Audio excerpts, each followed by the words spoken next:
네, 안녕하세요. 어제 제가 영상을 못 올렸고요. 어제 저녁에 얼핏 보긴 봤는데, 파이 홈페이지에 그 공지가 하나 떴죠. 패스트 트랙 KYC를 한다고 해서, 그랬는데, 이제 용쿠 컴퓨터님이 이거를 이제 어제 올려주셨는데, 뭐, 많은 사람이 보지를 않으셨더라고요. 한번 보셨으면 좋겠는데, 이분하고 이제 파크홀드님 뭐 두 분이 올렸고 이제 영어로 된 거도 많이 올리셨더라고요. 근데 핵심을 아주 그냥 상황만 설명한 게 아니라 핵심을 굉장히 잘 설명했죠. 제가 이제 어떤 어떤 걸 말씀드리면 IMF 때 이제 우리나라가 뭐 모든 게 참 다 바뀌었었죠. 그때 제가 일본에서 나온 책인데 한국말로 번역이 돼서 한국에서도 출판이 됐어요. 이제는 디지털이다라는 책이었어요. 그래서 이제는 디지털이다라는 책을 제가 재빨리 읽긴 읽었는데, 아, 그렇구나라고 생각을 했지. 그거 가지고서 증권회사 다니면서도 내가 IT 주식을 사야 되겠다, 벤처 투자를 해야 되겠다라는 생각은 못 했어요. 그 나중에 이제 몇 년 지난 다음에 어떤 분이 나보고 그때 이제 삼성 자산운용 하던 사람이 아니 우선배 그 책을 읽었으면서도 IT 주식을 안 샀단 말입니까? 그렇게 얘기하더라고요. 그래서 몹시 부끄러웠던 기억이 나는데 이제 그런 거 보면은 똑같은 글을 읽고 똑같은 글을 읽어도 핵심을 잘 잡아내는 사람이 있고 못 잡아내는 사람들이 있죠. 뭐 꼭 그것뿐이겠어요. 학교 다닐 때 교과서도 그렇고 뭐 성경책도 그렇고 불경책도 그렇고 뭐 핵심을 잡아내는 사람이 있고 못 잡아내는 사람이 있죠. 제가 이번에 그 설악산에 어제 그제 갔었었는데 거기 제가 한 7년 정도 단골로 가던 그 식당이 두 군데 있는데 한 군데는 그 송이 돌솥밥을 하는 데였고요. 한 군데는 이제 뭐 거기는 한 1년 정도부터 거긴 줄 서서 먹어야 돼요. 황태 해장국집인데 그 집은 아침 7시부터 해서 2시 반이면 끝나더라고요. 뭐 줄 서서 먹어야 돼요. 엄청나게 줄 서서 먹는데 같이 간 사람하고 이제 그 식당 두 군데를 갔는데 첫 번째 식당에서 이제 밥을 먹어서 송이 돌솥 비빔밥을 먹었는데 송이를 딱 보더니 중국제네, 그런 중국송이네 그러는 거예요. 그래서 제가 아닐걸요? 그랬더니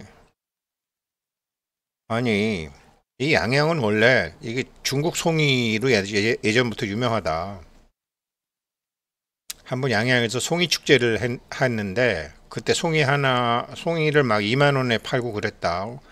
그러면 모르는 사람들은 왜 이렇게 싸냐라고 해서 막 사지만 송이가 2만 원밖에 안 한다라는 게 말이 안 된다라고 생각하는 사람은 아 이거 즉각 이거 중국제구나라고 생각한다라는 거죠. 그래서 제가 이제 뭐 주인하고 한 7, 8년 정도 아는 사람인데 사장님 이거 중국 송입니까? 라고 물어볼 수도 없어서 그 이제 식당에 가게 되면 그게 뭐 쌀은 뭐 어느 나라산 뭐 게는 어느 나라산 다 표시가 돼 있잖아요. 송이는 표시 자체가 안 돼 있고 뭐 모든 반찬이 다 뭐 중국산, 뭐 한국산, 미국산, 뭐 뉴질랜드산 이렇게 돼 있는데 없어요. 그래서 이제 제가 가짜인가 보다라고 이제 생각을 했는데 이제 그분이 그래. 우 선생은 송이를 보신 적이 없나 보군요. 그래서 아니 나 본 적 있다. 그래서 우리나라 송이는 이렇게 작거나 송이 윗부분이 하얗지 않다. 까맣다. 그리고 우리는 송이를 이렇게 찢어서 조각조각 먹지 이렇게 칼로 잘 한 거 이거 전부 중국산이다. 이제 듣고 보니까 이해가 돼요. 그리고 난 다음에 이제 황태 그 해장국 집에 갔는데 거기서는 이제 제가 그렇게 친한 집이 아니니까 아니라는 걸 아니까 그 사람이 이제 딱 물어보더라고요. 종업원 보고 이거 이 송이 이거 양양송입니까? 그랬더니 그 종업원은 아유 양양송이 비싸잖아요. 이제 그래요. 그랬더니 그 옆에 앉아 있는 사람이 주인인가 봐요. 그래서 아이고 송이 그 양양에서 우리가 사오는 겁니다. 그렇게 주인이 이제 얘기를 하더라고요.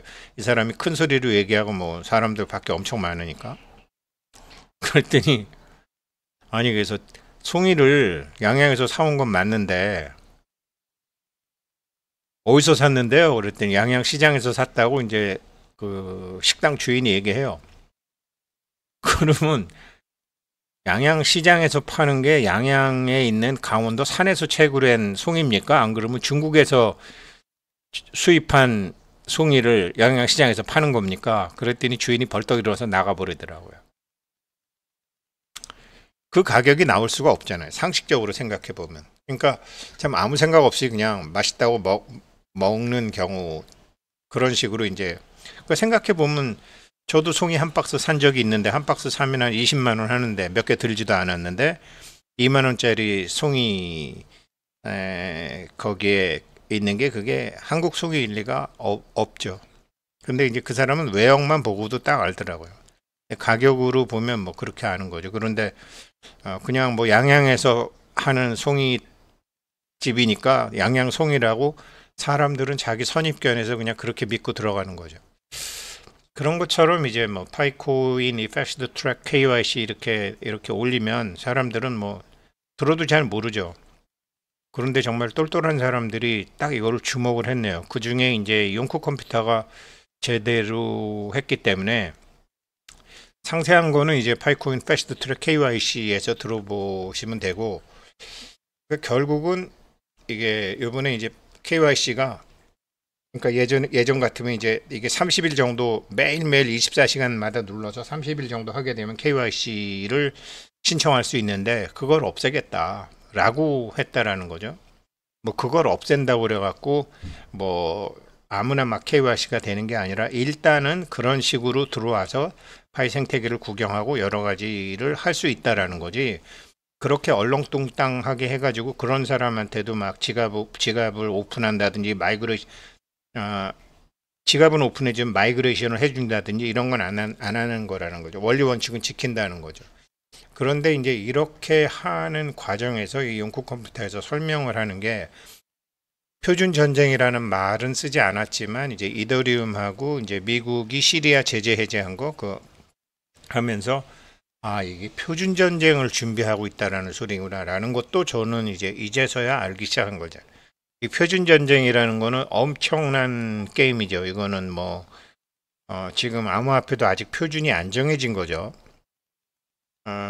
이제 요거죠. 패스트 트랙 KYC 이제 요거를 읽고 이제 사람들이 영상을 올렸던데 파크홀드님하고 용쿠 컴퓨터가 올렸는데 용쿠 컴퓨터가 저 이제 요것만 들었어요.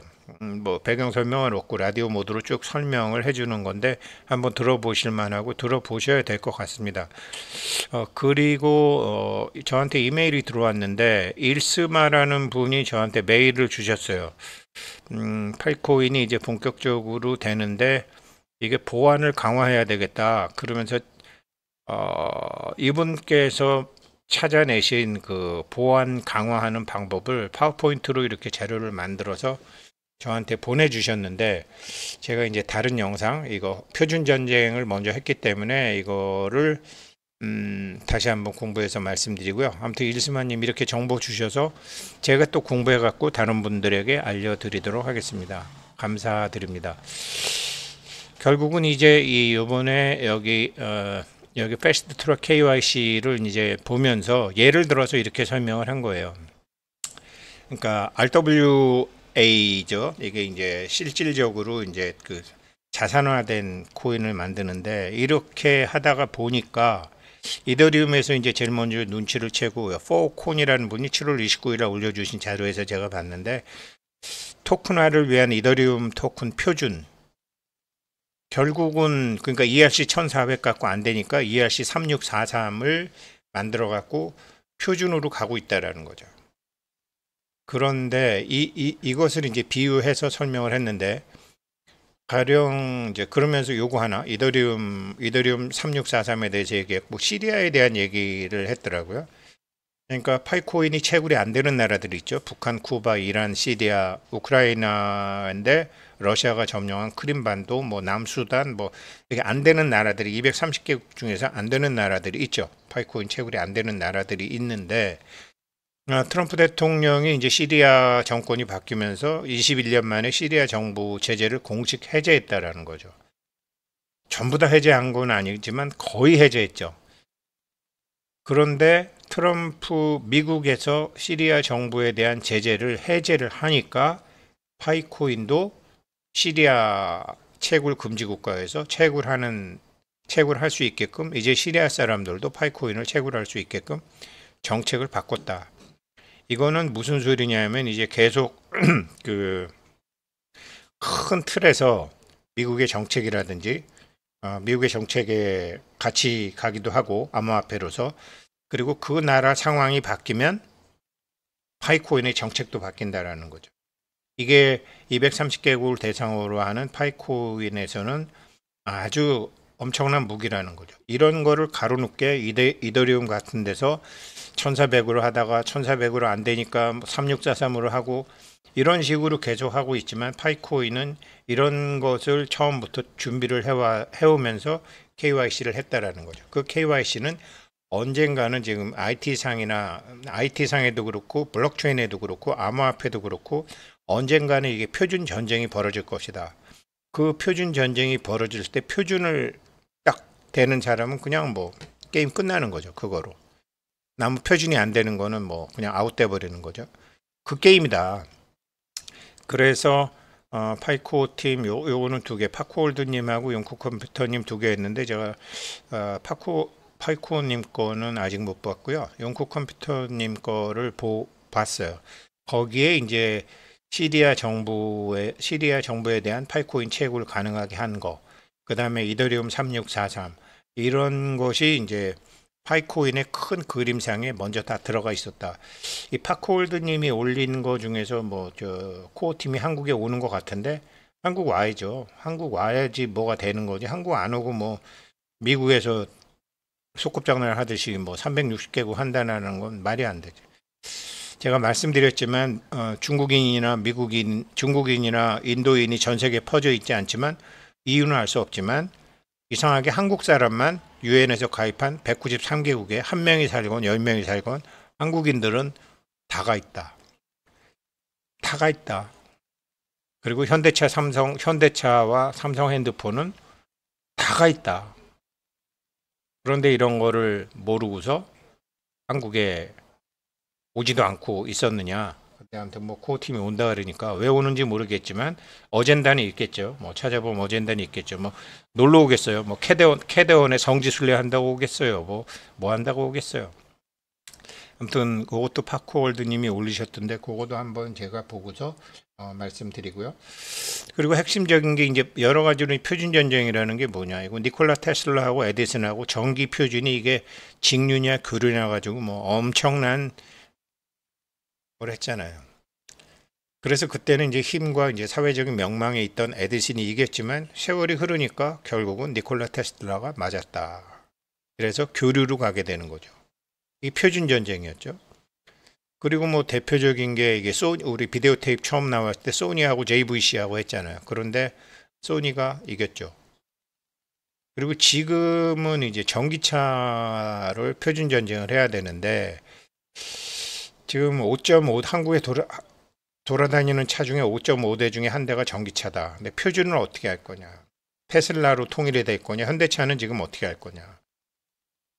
뭐 핸드폰이 나왔을 때도 안드로이드로 갈 거냐? 애플로 갈 거냐? 이 표준 갖고 지금 계속 하는 거잖아요.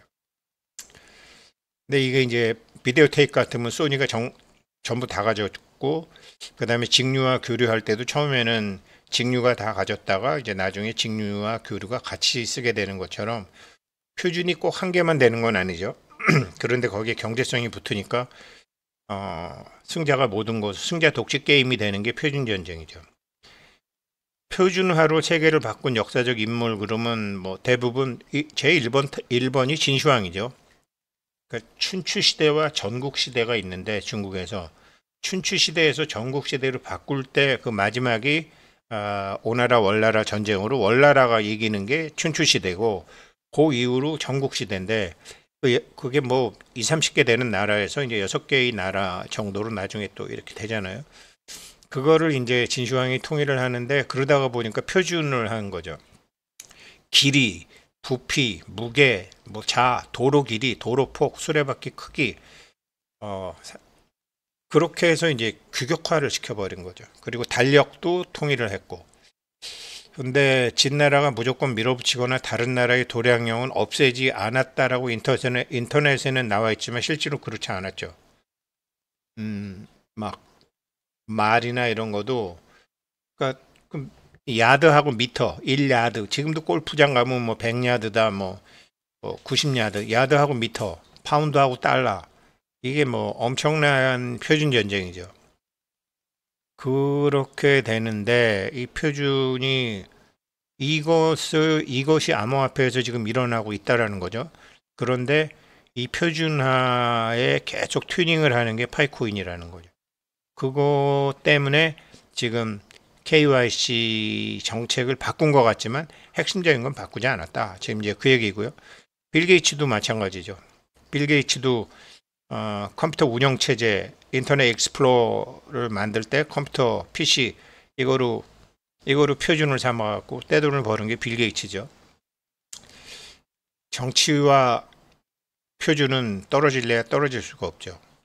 그리고 뭐 포드도 그랬죠. 자동차가 뭐 엄청나게 많았지만 표준화된 자동차를 만들어서 또 떼돈을 벌었죠. 이게 진시황이 이제 하고 지금도 뭐 표준하려고 뭐 굉장히 많은 더구나 이제 뭐 이제 한옥집 같은 거 짓는 것도 지금은 규격화가 다 돼가지고 옛날에는 목수마다 다 잘 달랐는데 지금은 전부 이렇게 표준화됐는데 지금 가장 핫한 암호화폐에 이 신원 여태까지는 중요하지 않았는데 뭐 아무나 막 채굴 하고 이랬는데 이게 지금 정식 화폐로 자리 잡으려면 표준이 될 수밖에 없다라는 거죠. 그러면 그 표준은 조폐공사 직원처럼 진짜 사람이 채굴해야 된다라는 거죠. 그것 때문에 KYC를 했다라고 이제 저도 알고 있었지만 그거를 이제 다른 암호화폐도 막 따라하기 시작했고 그것을 따라하는 대표적인 회사가 암호화폐가 이더리움이라는 거죠. 그렇지만 이더리움 3643도 아직 완전하지 않다라는 거죠. 그러나 완전하지 않다, 더 완전하다, 아직 부족하다를 떠나서 파이코인은 처음부터 실명 인증이라는 거죠. 그래서 이번에 이 패스트 트랙은 물론 그 인공지능을 써서 하긴 하지만 그것하고 해서 이게 지금처럼 이런 막 뭐 여러 가지 실제로 사람들이 체크하는 시스템을 바꿨냐? 아니라는 거죠. 자기 지갑으로 자기가 채굴해서 가지려면 그냥 자기가 지금 뭐 빠른 패스트 트랙 해가지고서 지갑은 만들어 주는데 뭐 그런 사람들이 만들어 가지고 뭐 거래소에서 암호화폐를 사가지고 그거 갖고 뭐 게임하고 뭐 하고 좋다. 파이에 이건 좋다. 그러나 이게 지금 1482만 명 실명화된 1482만 명이라는 자산을 확대해 나가는 정책은 바뀌지 않았다. 그거는 표준 전쟁을 하고 있는 것이다. 이 얘기를 한 거예요. 그러니까 처음에 이제 이더리움이 ERC 1400 이 증권형 토큰 특화된 표준을 만들었는데 인정을 못 받았죠. 그냥 아직 그냥 제한 단계로 머물고 있고 영국 컴퓨터 코어팀에서도 얘기했지만 ERC 3643 이거 허가형 토큰을 위한 표준인데 이게 허가형 토큰은 온체인 신원 시스템을 하고 그렇지만 이것도 안전하지 않다라는 거죠. 파이처럼 사람이 한다. 실시간 전송 검증, 모듈식 아키텍처, 발행자 에이전트 제어. 그래서 이더리움에서 지금 가로놓게 이걸 하고 있지만 파이코인처럼 실제 사람이 하는 건 아니다. 지금 이 얘기예요. 그래서 ERC 1400, ERC 3643 이런 식으로 지금 증권형 토큰을 만들어서 이게 표준을 만들기 위해서 이더리움이 그나마 지금 막 하고 있지만 뭐 이것도 좋다 저것도 좋다 하고 있지만 비트코인이 처음 나와서 속도가 늦건 뭐가 비싸건 그냥 딱 암호화폐의 표준을 정하니까 그렇게 가는 거잖아요. 그런데 비트코인 이후에 나온 코인 중에서 어차피 이제 표준이 정해질 텐데 그 표준 신원 확인 규제 준수를 위한 허가 정부 암호화폐는 허가형 토큰이라 그러면 파이코인밖에 없다라는 거죠. 이거를 이제 설명을 해줬더라고요. 그래서 파코월드님도 올렸고 영쿠컴퓨터님도 올렸는데 영쿠컴퓨터님 것 갖고 설명을 드렸고요. 요 코어팀 한국 상륙 요 역사적 미덕 이거 한번 파코월드님 거 보고 제가 한번 정리해서 말씀드리겠습니다. 뭐 제가 아까 말씀드렸지만 젊었을 때 이제는 디지털이다라는 책을 읽어도 그거를 뭐 자기가 사용할 수 있어야 되는데 사용하지 못했던 것처럼 뭐 좋은 영상이 많고 좋은 책이 많아도 못 쓰는 사람들이 태반이죠. 알고 보면 다 있는 건데 자기가 핵심을 못 잡는 거죠. 저도 이제 그런 시절을 보냈고 젊은 사람들이 이렇게 포커스를 잘 잡아서 설명해 주면 도움이 되죠. 예, 감사합니다. 오늘 여기까지 하겠습니다.